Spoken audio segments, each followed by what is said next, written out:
Hey, welcome to the NTL guide. The format of this is literally just going to be me briefly talking about the differences between what you need for NSWT in here, because I have an NSWT party compositions and general gear guide, which you can find hopefully in the description. If not, it'll be on my channel in a playlist somewhere with this video. Um, and then I'm just going to run through the dungeon and explain it as I go. So it's probably going to take 10 to 15 minutes generally, just because that's how long loads take. Speaking of which, I'll start the load. Um, the differences here are that you need accuracy. So it's recommended in your weapon spec you take this 15 accuracy for the later floors, because the bosses do have basically 95 evasion. I think they have slightly more. Um, but you kind of want to be hitting 90 accuracy. As well as you can see clearly, I don't hit 90. So the ways that we can get around that are if we get eidolons like Abraxas. They have this 20% accuracy buff. You can cast it, and then you obviously makes life a lot easier. Now, I'll be mentioning that more as we get there to the 13 to 15. But yeah, for now, hopefully I'll timestamp when certain floors start, maybe like 9, or when I get to 10, when I get to 13. I don't know, might not have done. Either way, we'll get into this. Oh yeah, the other thing is it has slightly more defense in this dungeon, so you need to bring a little bit more dash shred, but it's not a lot, so yeah. And finally, this dungeon has an extremely high pen layer. It has 155, which means you pretty much do want to be hitting 61, or now with the new emblems, 64% penetration. Obviously, I have 61 without the emblem on, but yeah, there's getting as much pen in this dungeon as possible is useful. So, the first boss, you just basically hit the panther until the little orb spawn. You walk over the orb, you kill him. For this one, you just kill Brian. Nothing much to it. Floor 2. This is just going to be 3 straight bosses in a row. There is nothing to talk about here. You just kill them. Order of Elements is Violent, Dark, then Holy.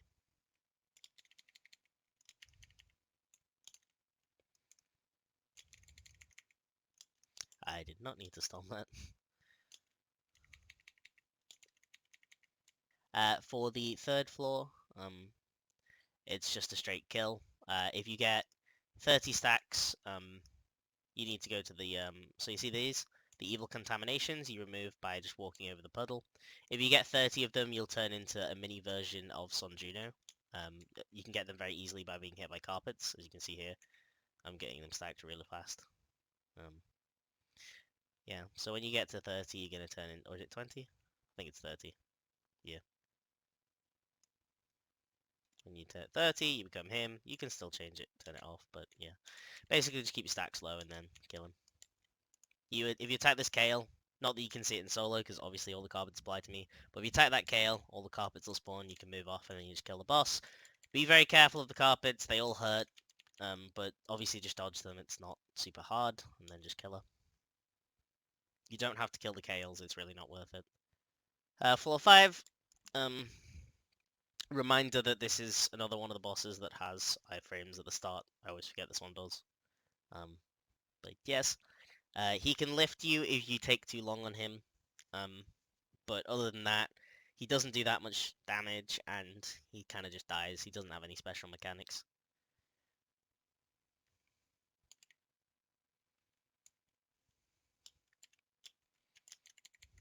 Floor 6 is a violent boss, and he has the shield that he spawns with.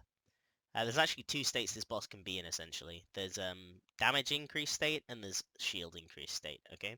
He naturally spawns in the shield increase state, which we'll see in a second. There. And this is the totem that turns into the damage state.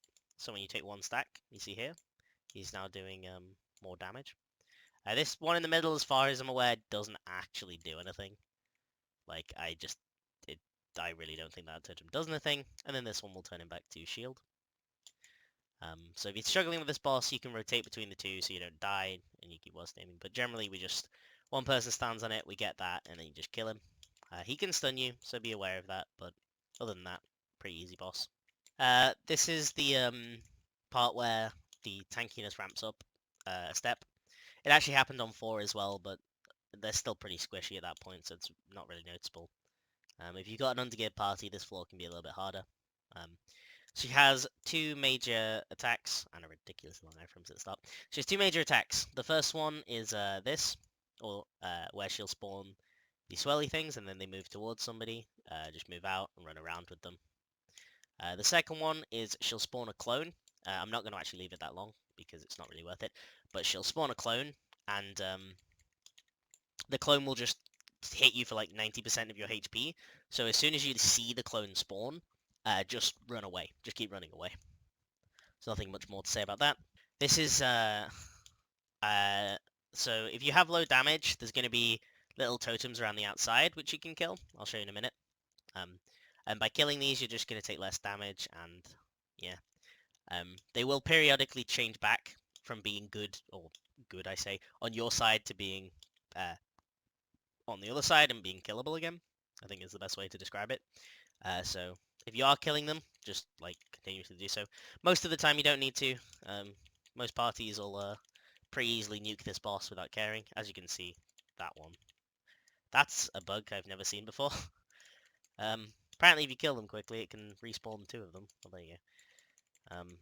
But yeah, he can turn them back. They shouldn't turn back this quickly. Don't know why they are. I think it's because I was killing them quickly, and they were bugging. But yeah, basically you just kill them. They become yellow. After a bit, they'll become purple again. You have to kill them. Most part, just kill the boss. This boss, really unimportant. Just kill him. He can root you if you get hit by this carpet. He'll just root you like that. You can still hit him, but you can't jump. Well, I jumped after the thing, but I promise you can't jump. This one isn't, there isn't super much to note. If you can't use skills, don't worry, that's just him doing his thing. He can leap on you there, and now I can't use, well, I can. One of them, when he leaps on you, you shouldn't be able to use skills, but I think he leaped on the doppelganger instead of me, so, keck. There you go. No, still not me. Well, whatever. He can stop you using skills. If you get pushed out, you won't be able to damage him, so you need to get back in before the boss dies. That's pretty much it. When the dragon spawns, he's going to tell you periodically, ready or not, here I come, or hide and seek or something. You'll see in a minute. When he says that, you need to stop moving. Actually, I think he just says stop moving. If I catch you breaking the rules, there'll be severe punishments. So don't break the rules. So you can just DPS him at the moment. Lots of carpets, they do lots of damage. Make sure you keep dodging. That one's undodgeable. It's going to knock you up.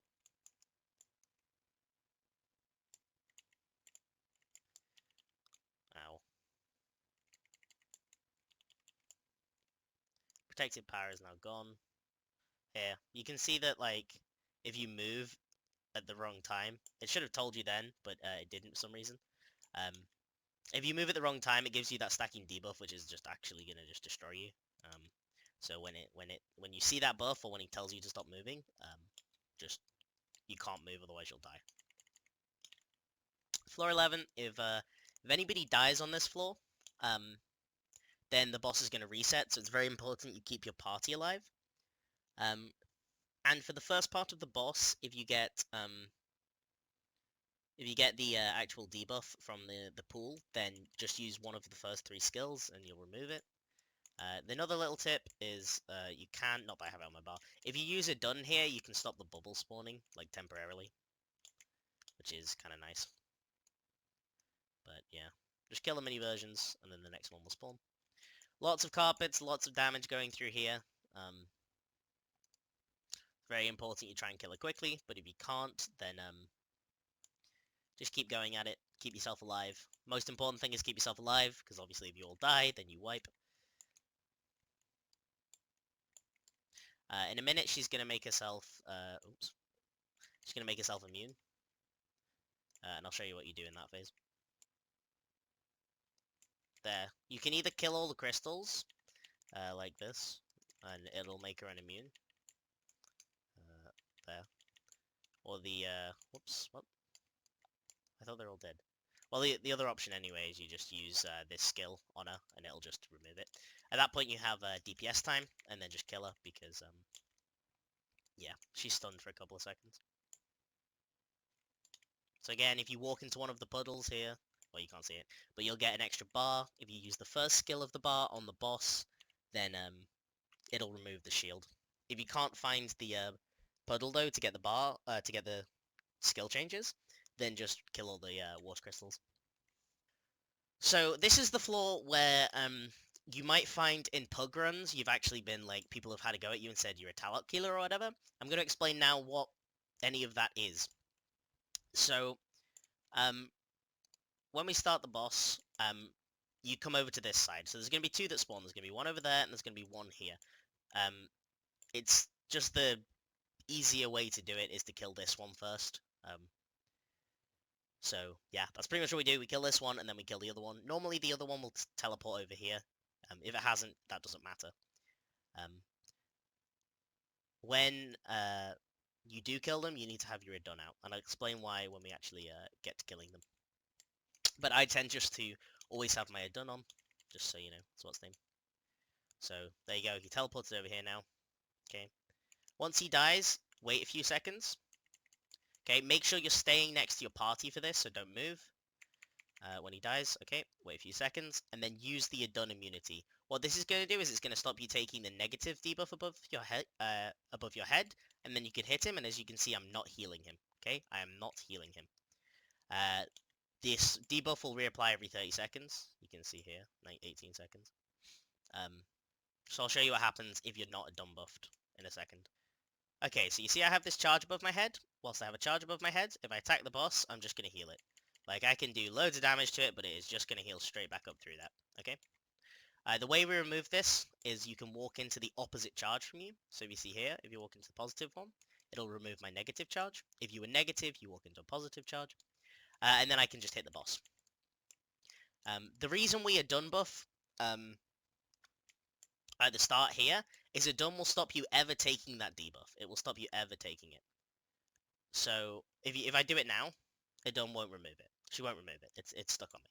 But as you'll see, or as you saw before, you can actually just skip taking it by using Adon just before he spawns. This is the floor where we start requiring accuracy. Okay. The reason for this again is because these bosses have very high evasion. Sorry again for the messages. So, the idea behind this boss is he's gonna stun you a lot, but basically just nuke him. There's nothing special. As long as you're dodging red carpets and nuking him, you should be fine. Before the boss spawns, you start out with your accuracy IDO. Normally this is done by the supports of the group, but it can be done by the DPS. Okay, so when you see him spawn, you cast it, you get the buff, you switch to your main Eidolon, and then you DPS him. Yeah, nothing much to say. As you can see, I'm not missing because I have the accuracy, but I would be if I wasn't. When he goes down and up, he's going to stun you. You really need to make sure someone's healing on this floor. For this floor and the next one, it's very important to make sure someone is a healer. This floor, there's going to be two. Again, we start with our accuracy item. There's going to be two different trees that spawn. The one over here on the well, I guess right side of the boss is going to be the death boost one, and the one on the left is going to boost damage. You want to kill both of them at the start just because it makes life a lot easier.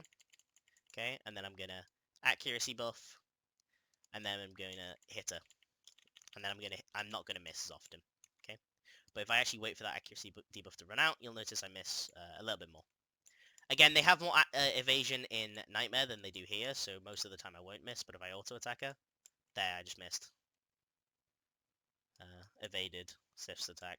So if you walk over these flowers and you get 3 of them, so you see I have 2. This is 3 between the entire party, by the way, not just you. You'll get stunned and it'll heal her. So it's important you dodge the flowers. If you don't kill her in time, it's going to spawn this phase where there's lots of clones of her. Basically, once you've killed 3, she's going to come back down. Okay. So when I kill the 3rd one, she's going to drop where I killed the 3rd one. So it'll be about here. Or over there. Or she could drop over there because she's feeling not nice. Normally, she'll drop where the clone dies. But she doesn't have to. She can only do that phase 3 times. And once she's done it 3 times... As you can see, I'm missing loads now. Or I'm missing a fair bit.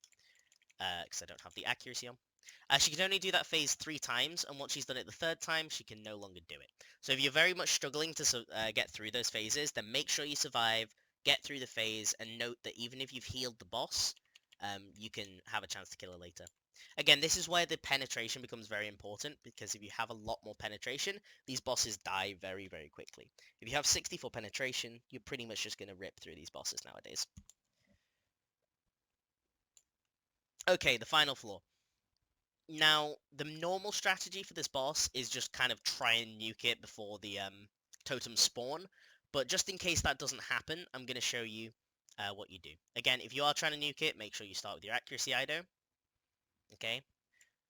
The 3 accuracy Idos, by the way, are Justitia, Abraxas, and Eligos. So you buff, switch to your Ido, and then nuke him. Again, I'm not going to kill him here because I want to show you what happens with the totems. So there are a few ways to deal with the totems.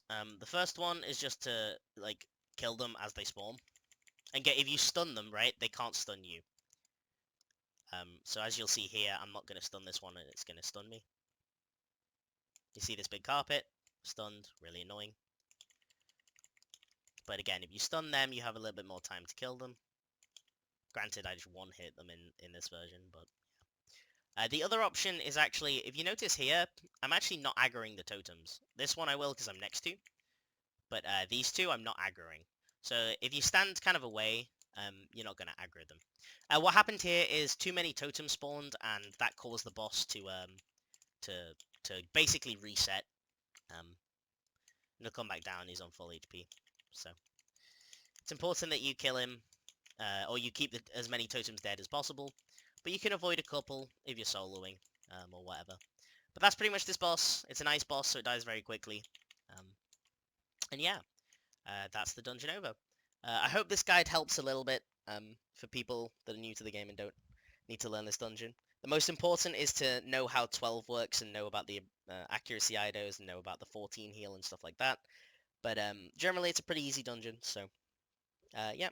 Again, there's a link in the description, hopefully, to the NSOET guide. I have made a guide for both paths now. Whether they're uploaded or not, I don't know.